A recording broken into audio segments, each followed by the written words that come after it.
I've been at Sharp Memorial for 10 years, the entire time in the medical ICU. I don't see myself going anywhere else. I truly do feel a part of a family. It is a family to me.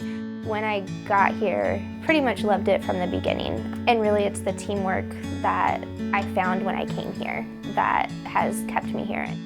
I always feel that no matter who I go to, I'm going to get somebody's really great opinion, their expertise, their background, their knowledge. It's not a boring job. You're always learning something. You're always going to be on your toes.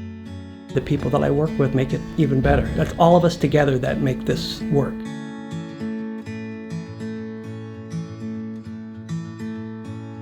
What I love about working at Sharp is the people. I think the people that I work with are great. I started out as a student on the unit and I met some people and I was like, wow, if I can be half as great of a nurse as them, I'll be set.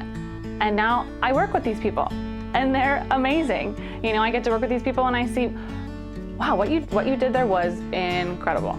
And we made a difference. And that's something that I'll carry with me wherever I go.